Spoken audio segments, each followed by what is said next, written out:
Welcome to the Assembly Line podcast, the place where industrial businesses come to tell their story and give you the tools you need to becoming an authority within your industry. Today, I'm joined by Alex Wood, Product Manager for Specialty Timber and Components at MBM Specialty Forest Products.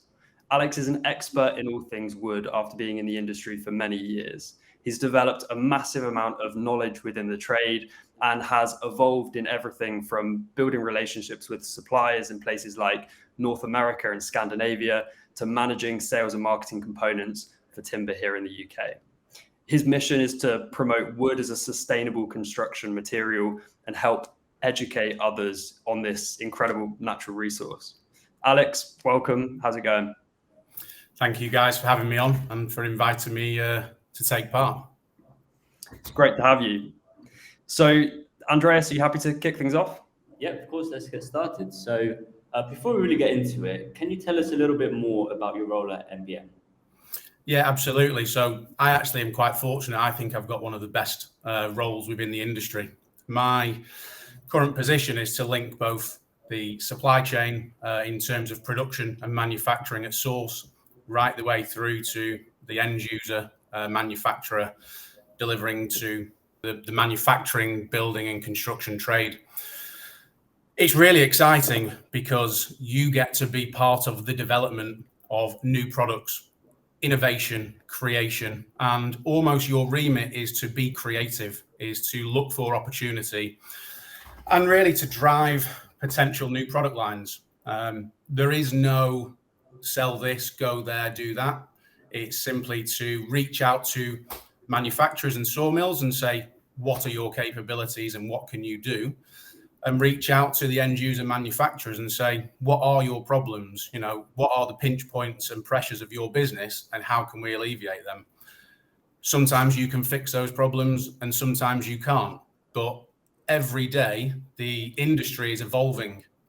We work in a global market of supply, and where one day you may not be able to source a solution, the next day you can. So it's ever evolving. And of course, you know, it's interesting to be involved in the legalities of supply, the sustainability, making sure we source reliable and reputable products, and then seeing them right the way through cradle to grave from conception to delivery of the product as well. So it's just a really enjoyable place to be and role to have, to be truthful.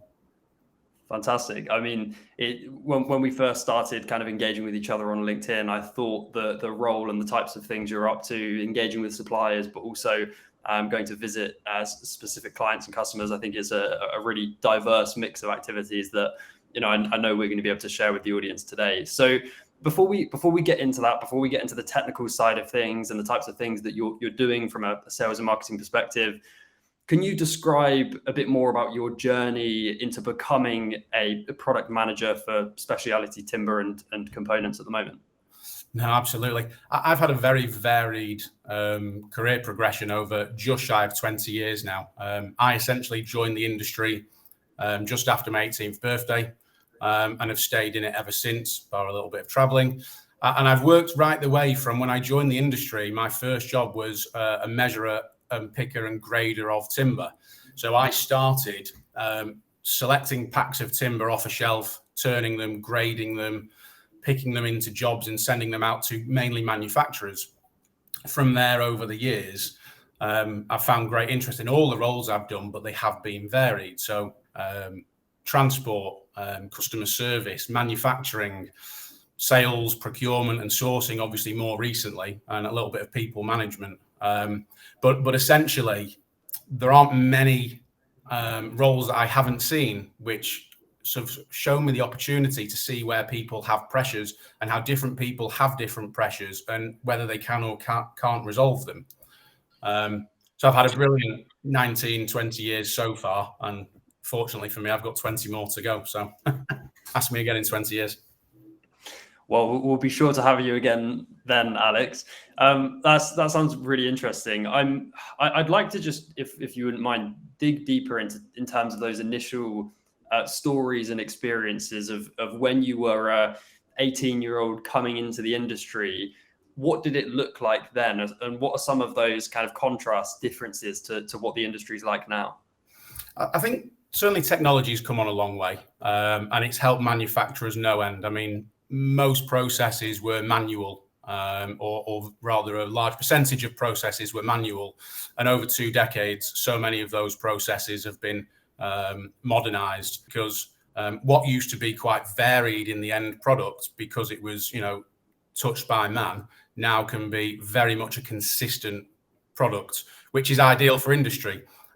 Timber is a man-made product, and where we compete with some other resource, our product does vary from time to time. So the more involved we can be with it, the better the end product. And I think it's fair to say that most people want to use as much timber as possible. It's a natural resource. It's a beautiful product to have around your projects. The problems come when people don't understand the products, and it varies so much. Obviously, over those 20 years, things have changed dramatically because of my role. So my understanding of the industry has evolved as well. But the truth of the matter is the industry is filled with very knowledgeable, very hardworking, very interesting people. And the more you can get out there and expose yourself to people, the more you can realize that there's a heck of a lot of knowledge to take in. And what you think is, maybe substantial, you're actually still only scratching the surface. It's a huge, wide industry that spreads the globe, and there aren't many products and industries that you can work in that you can move from one country to the next and speak exactly the same production product language, and really share that same passion across the globe.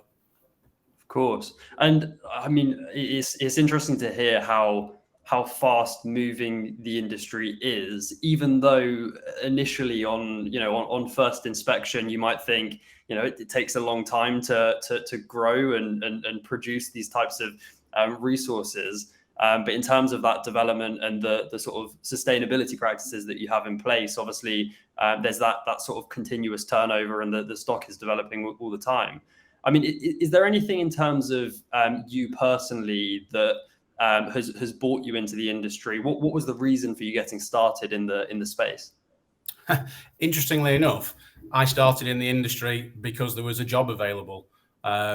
It was local to me. It seemed interesting. And when I turned up, there were very interesting people there that you could see a career progression. There was lots of people in the industry that had been there for life. They often say when you get in the timber industry, you never leave it. You're there for life. And I think that's because there's so many opportunities. If you want to turn up every day and have an enjoyable job and work in a stable environment, timber does that. The last few years, maybe removed with all that's gone on. But actually, if you want to push on, there's lots of avenues. Every town and city you go to has an industry that's using timber, buying timber, selling timber, every country you trade in. And it really can be whatever you want it to be. And that's what I saw when I joined the trade. I saw an opportunity to make a career out of an industry that you can be whoever you want to be. You can be a creative, you can be very literal in your product, you can be a technical person, you can be a hands-on person. You can deliver so many different roles within the industry just based on what you want. And as I say, it ever evolves. So the longer you're in it, the more opportunities you see as well. But for me, the greatest part of being in the trade is seeing a product from its conception, and it's an idea on a sheet of paper. You sat down one night and you just go, I wonder if that would work. And you go to a supplier or a sawmill and you give them the idea and the concept. And then you go to a manufacturer or an end user and say, would this work? And often it's met with, I'm not sure, maybe it could do, what about these headaches? And sometimes it can take 3 months, sometimes it can take 5 years. But when it delivers and you see someone using it and gaining all the benefits of it, it's a very, very rewarding feeling. It really is. Yeah, mate. I think what's really fascinating for me is how much passion you have, for timber, and this ethos about really listening to everyone and different advices, which I think will give a really interesting answer to this following question. So, as someone that you're, directly involved in the sales and marketing of a commodity product like timber, could you share a little bit about your overall approach and anything that you deem important within that? I think the most important thing is to understand who you are and what you can bring to your business. It's to really see your strengths. It's to understand your flaws and your weaknesses. And in an industry that's so full of so much knowledge and so many experienced people, it's to be open and honest about what you understand. You certainly can't trick or convince someone you know more than you can. And your approach in this industry needs to be that you're forever learning. As I've said, it develops every day. You're forever looking for opportunities. And most people within the trade, if you say, I know this, but I don't know that, they'll work with you to try and provide a journey that can work well for both of you. People do like being led, but they also want to be involved. They want to be taken on a journey as part of a team.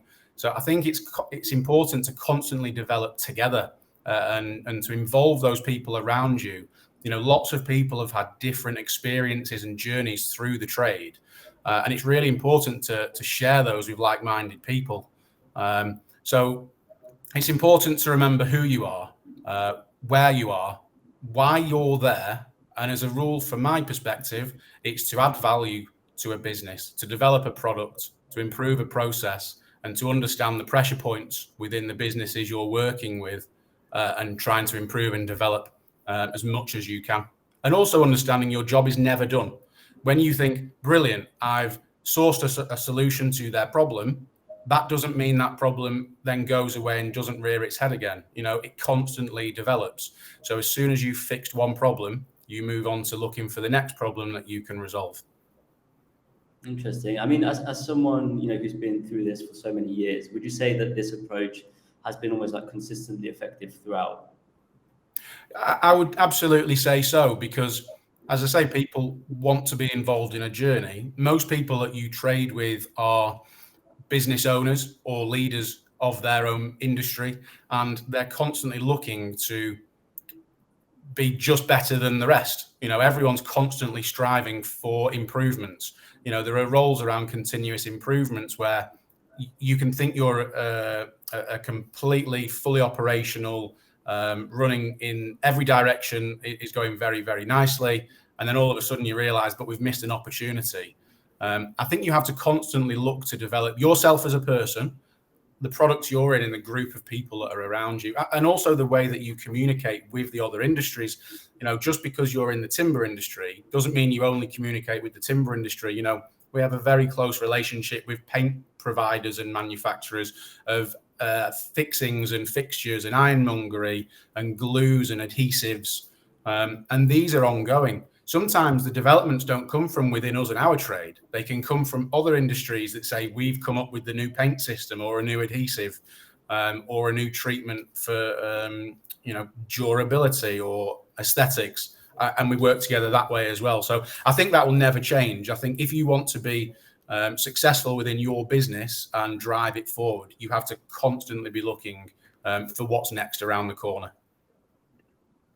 Yeah, I think that's a brilliant insight, and this is why I love the B2B space so much, especially areas like yours, Alex, because consumers don't understand the sort of the process that goes into establishing and building products that they are interacting with on a daily basis, whether that be banister rails or components like that are literally used and probably touched by consumers on a daily basis. But in the background, there's been this full cycle of development that could have been absolutely years in the making.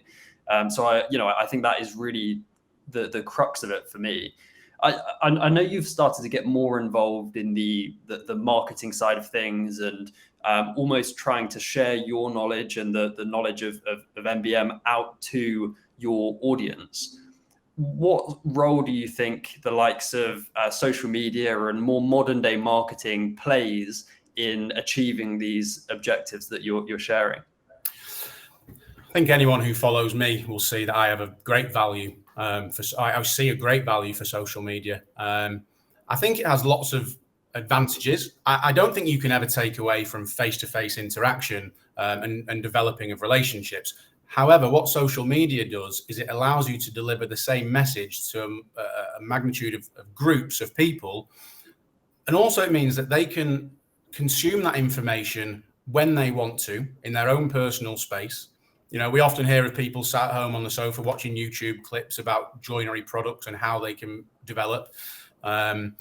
People will sit in, whether it's on Instagram or Facebook or Twitter or LinkedIn, there is a whole host of social media markets out there, and they all deliver the message ever so slightly differently. But what they all do is they allow you to tell a story. So obviously in our business to business, we're constantly working on reducing remedial repairs, improving efficiencies, improving the fixed known costs of manufacturing. But the end consumer is the one ultimately who will decide whether that product is fit for market. And you can deliver a product that's brilliant for a sawmill group, that's brilliant for a manufacturer, but the end consumer says, well, actually, that's not for me. I'm sure if you look through time, there's many products which are fantastic, but the market just simply doesn't want to consume it. So it's very important that we can deliver these messages in lots of different ways and over a period of time. If you sit and talk to someone face to face, you get X amount of calls a year. You can deliver marketing in a very smart way. And it's not always direct. Often the least direct messages for marketing are the most successful.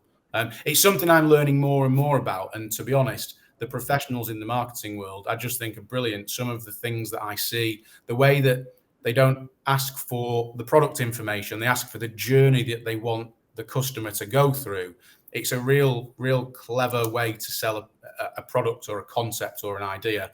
But I think it will continue to grow. I think certainly in the timber industry, which is a more traditional industry, where from my perspective, we always do things a little bit behind the curve in terms of technology, in terms of marketing.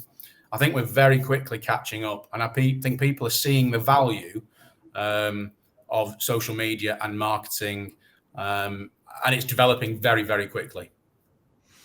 I agree. I've seen a massive transition, to be honest, even over the last sort of 6 months, to be honest. And that might be the fact that I'm sort of integrating myself more into that sort of world and environment. But I am really starting to see that progress take shape.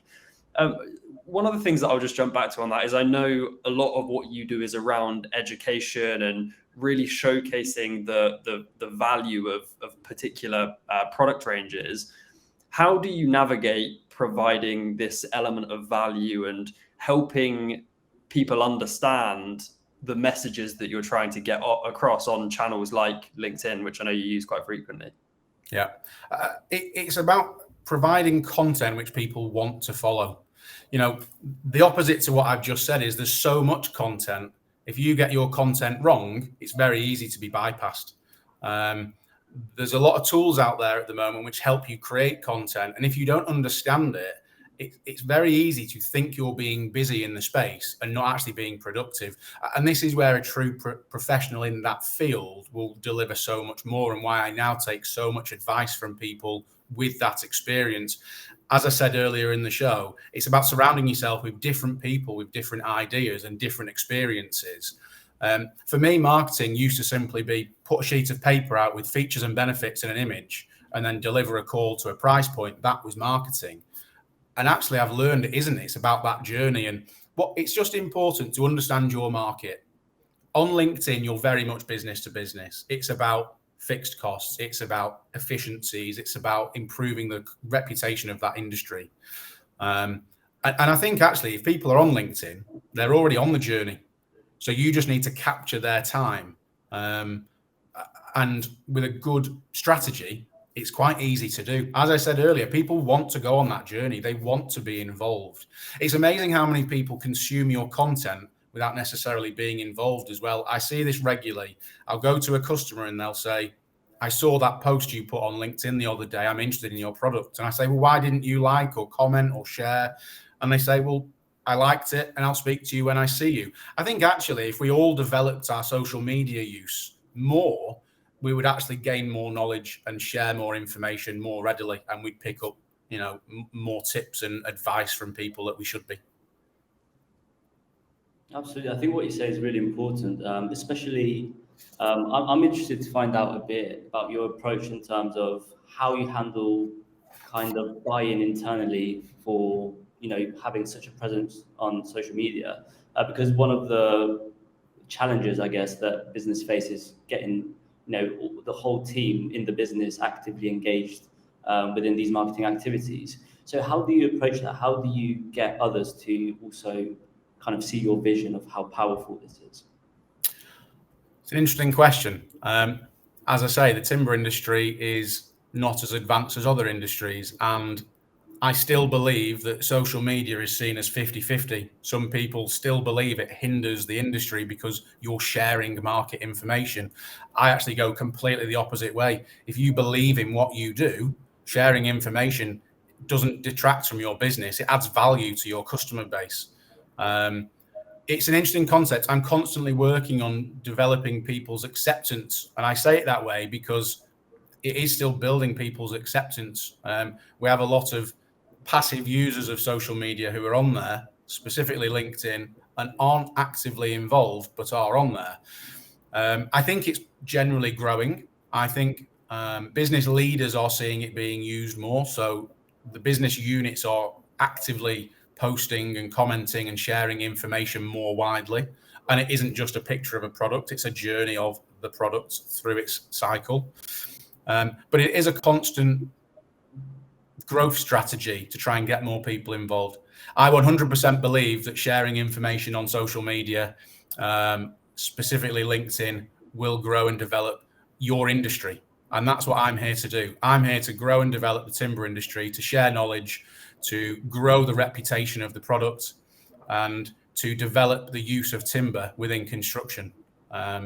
I think all of us should be growing the use of timber. If you're in the timber industry, your job should be to get out there and to be developing the right products. You might have a brilliant product, but if it's being used for the wrong purpose, it will not work and it will bring a bad reputation. And this is often where I think the pressure points within sales businesses are wrong. Regularly, sales businesses are based on selling products. It shouldn't be based on selling products. It should be based on selling solutions. And once businesses understand, if you sell a solution, you will grow the market. It's great sharing. It's great to take on a competitor trying to take market share away from them. But the best thing you can do is grow the market. So you can try and take 5% off your competitor, but if we double the market together in 10 years' time, we can all have an equally large pie and continue to grow our businesses without having to fight with each other. We can work together to grow the product.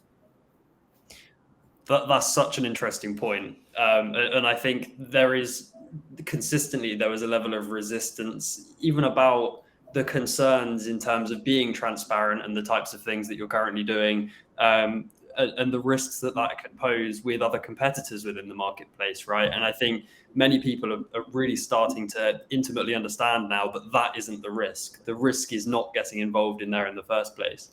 So something that we've spoken about a little bit offline, Alex, is about the kind of cradle to grave nature of timber as a product and how that lends itself to marketing through story. And I see you talk on LinkedIn about your trips to Scandinavia to visit different suppliers. And for me, again, that's really useful to understand where product comes from, the whole supply chain, how you move it through the process, and how your team supports you do that. So how does timber lend itself to story as a marketing strategy? I think timber sort of tells its own story if you just allow it to do the talking. Timber is a natural, beautiful, versatile product. It can be used in such a wide variety of products. And regularly, timber proves itself to be the best choice against other alternatives. I don't mean other timber alternatives. I mean other constructional alternatives. A misconception about timber is that when we cut down trees, we actually create a problem for the planet, and it's not a green product. It couldn't be more further from the truth, to be told. The timber industry's job is to constantly develop the forest. Of course, where there is illegal product and farming going on, that happens. But that is not the timber industry. There are other industries that are taking advantage of areas of field which have trees on them and they're trying to change the use of that area for another product. The timber industry grows trees. It's within our nature to want to improve the forests. And if you look at the areas where forestry is the most advanced, certainly in Scandinavia, the forest is growing year on year. You know, they see it as part of their lifeblood. They live and breathe the forest. It's a very simple and beautiful story to tell. You know, you're watching a product grow in front of your eyes, and then you're able to turn it into a product that can live for an awful long time if you specify it for the right project and use it in the right way. Quite often when timber fails, it's through lack of knowledge or lack of quality in the manufacturing or design process. When timber is designed and manufactured appropriately, it lasts for a heck of a long time. So the journey is a real long one. You can see a tree grow, be felled, be remanufactured and turned into product in your lifetime, and see the next tree grow behind it. It sells itself. I really am passionate about the joinery industry and the timber industry, and I just wish that we had a better reputation, because we deserve it. We are a very good industry that constantly strives for improvements, who tries to look after the forest, who tries to ensure that the right timber is used in the right projects for the right purpose. And I'll tell a story for as long as I can, to be honest. That's fantastic. I mean, it really does, as I say, it really does lend itself to that. Something that I think we really would like to understand a bit more about, and, you know, everybody likes story, everyone can attach themselves and understand sort of different examples of story in their world too. I'd be interested to hear more about a personal story from your time working in the industry, maybe a relationship you've built with a supplier, maybe a country you've been to. Is there anything that really stands out to you there from your experience in the industry? Yeah, okay, absolutely. About 10 years ago, I flew out to Sweden, and the purpose of the journey was to visit a sawmill group that I'd been trading with for many years. And traditionally, they were a traditional solid timber sawmill. Now, whilst we were out there, they toured us around 3 of their sites. One of those sites was an engineering plant, which was for the local market, for the Swedish and Scandinavian markets. And they were engineering a decking component. In Scandinavia and parts of Europe, finger jointed timber and engineered timber has been accepted for a long, long time. And I saw this product and thought, well, that's genius. We take a product which can be problematic, we develop it, and we find a product range that is having issues with consistent quality. So this was a very long established supplier of ours that I'd known for probably 5 or 6 years before that.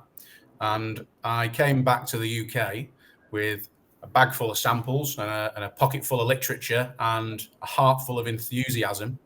And I went and took myself about talking to manufacturers about the problems they were having.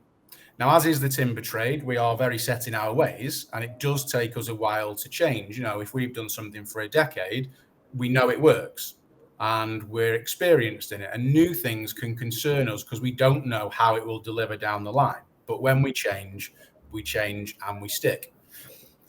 So manufacturers told me they were having lots of pressures over consistent quality in the door frame market. Now, you can imagine the number of door frames in the UK. We talk about not enough houses being made, but every house has a dozen doors that are inside. Each one has a door frame.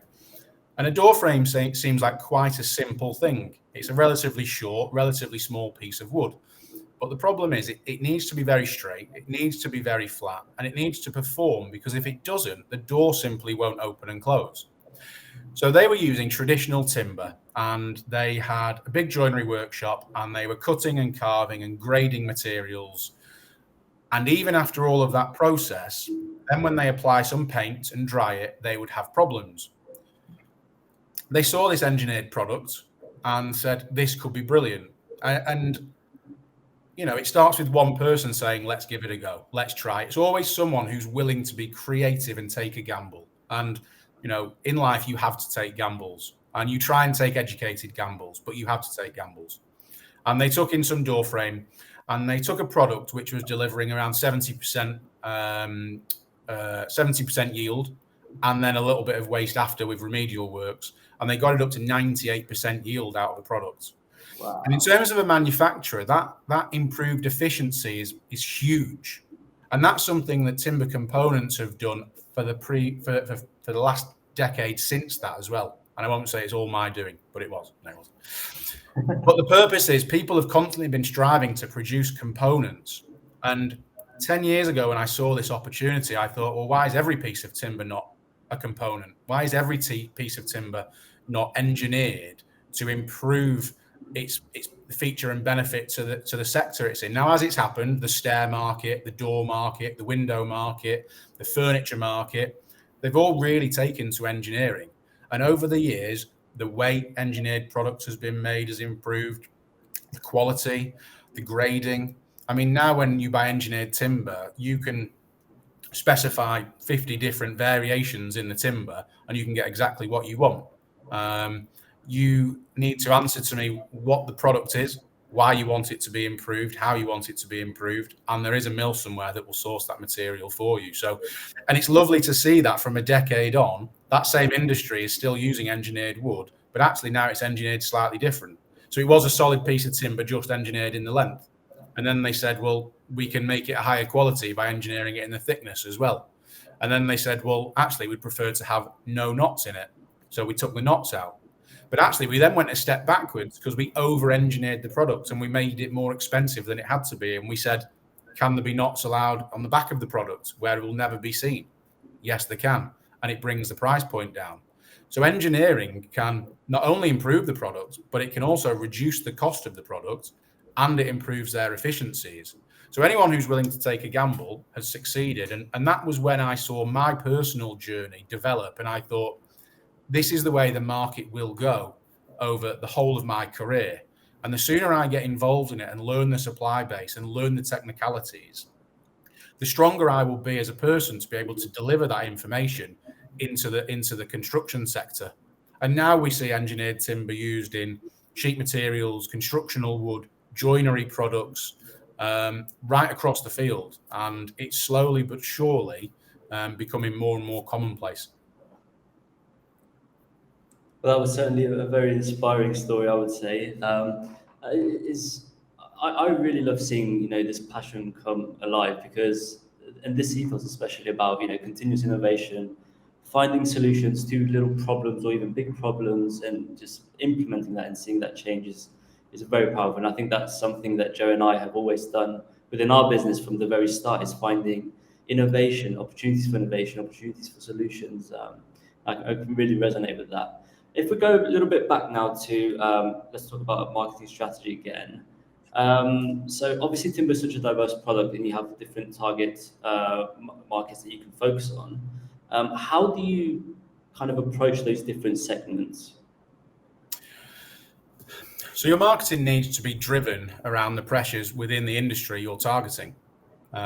So we go back to what we've been talking about of this story, is you actually start from the problem, not from the solution or the product that's available. We have a relatively fixed repertoire of solutions that we're constantly developing and progressing. But right now we have a raft of solutions. So when we find the problem, our job is to investigate the problem, see the scale of it, see the severity of it, and then work backwards with the manufacturer or the consumer. So we talk about different segments within the market, but all of them have a very similar problem. It's the consistency of wood. It might be different for someone who's building a timber frame home. It may be different for someone who's making a floorboard, and it may be different for someone making a sideboard, a piece of furniture. But the problems are all the same, that they have a piece of timber that doesn't perform consistently every time, and they are unsure when they buy a piece of wood what it will deliver in terms of cost and how many hours it will take. So the journey you take them on may be slightly different in terms of the imagery, the technicalities, the price savings.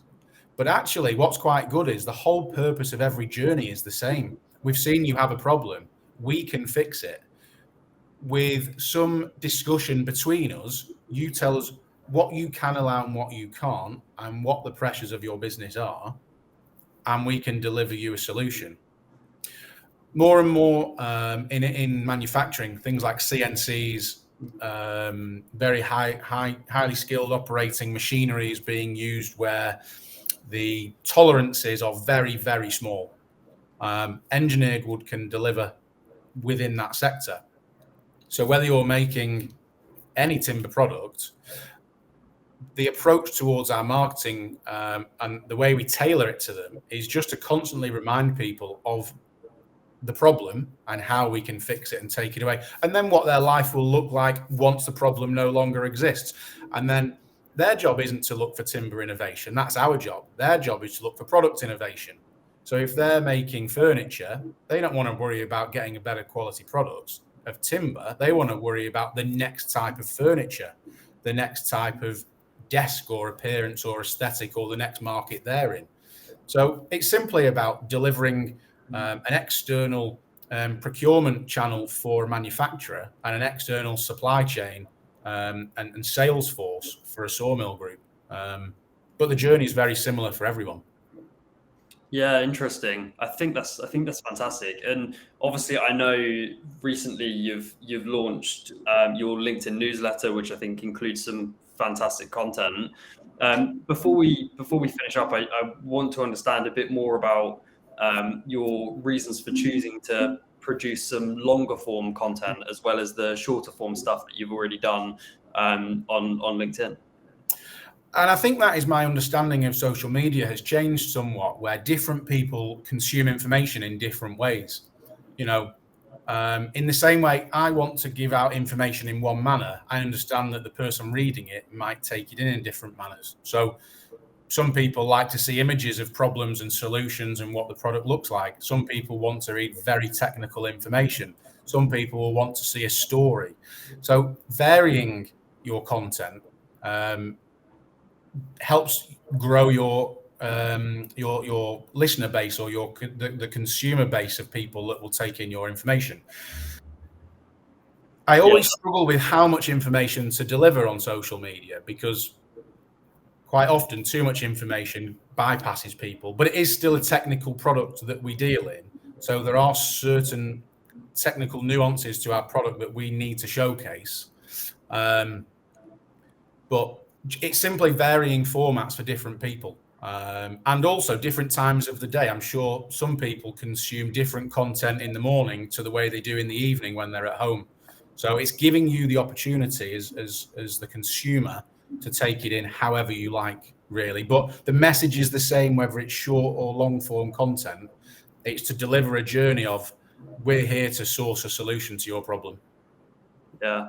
Yeah, really interesting. And I think we, on behalf of our clients, we see a very similar trend and a very similar sort of direction. And it's also the element about sometimes attracting people through that shorter form stuff and like almost hooking them in. And then after they've started to consume that, after they've started to engage with that, you've almost developed that reputation and trust that then means that they're going to start consuming and spending more time on the things that you're producing, because there's been that consistent provision of value from you.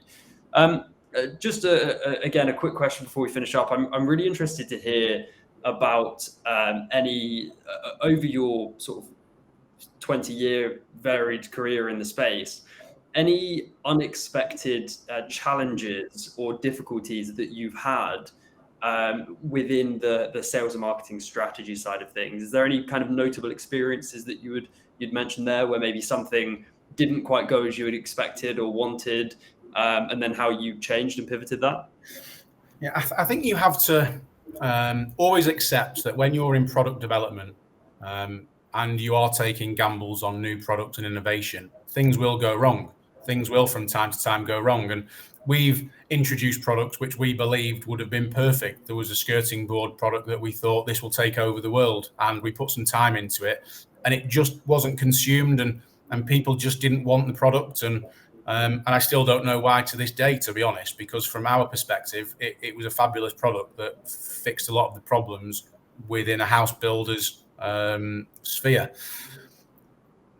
It's important, though, to remember that when you take a gamble, you're taking a gamble with experience and knowledge, and with the understanding of other people who you've shared your opinions with.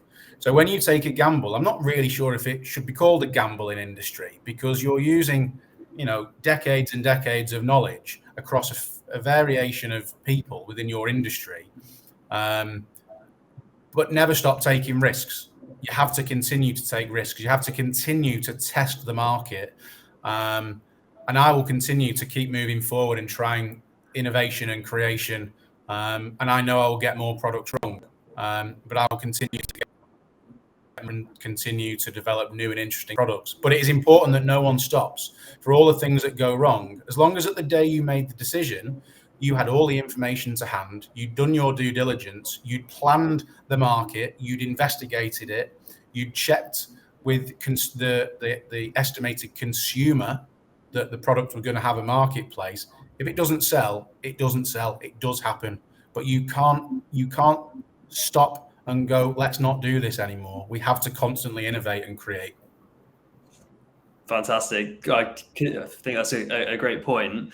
One thing a question that we always end on in these conversations is, what is one thing that you would recommend industrial businesses, such as those within the timber space, do from a sales and marketing perspective over the next 6 months, over the next year, to ensure that they are continuously progressing themselves, continuously moving their industry forward?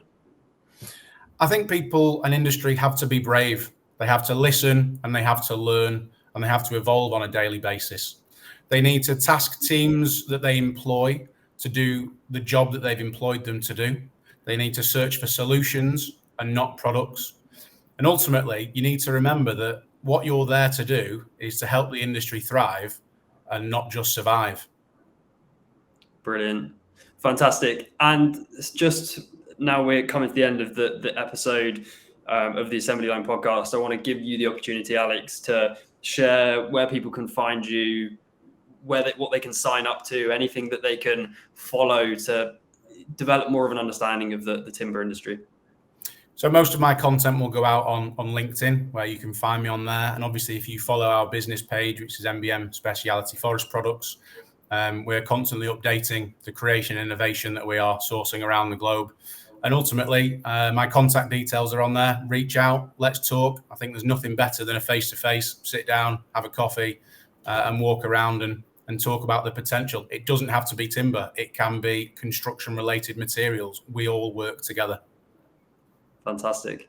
Great. Well, Alex, it's been great to have you on. Thanks again for your time. And I hope many of our audience connect with you on LinkedIn and follow the newsletter, as I've certainly been enjoying it. Thank you for having me.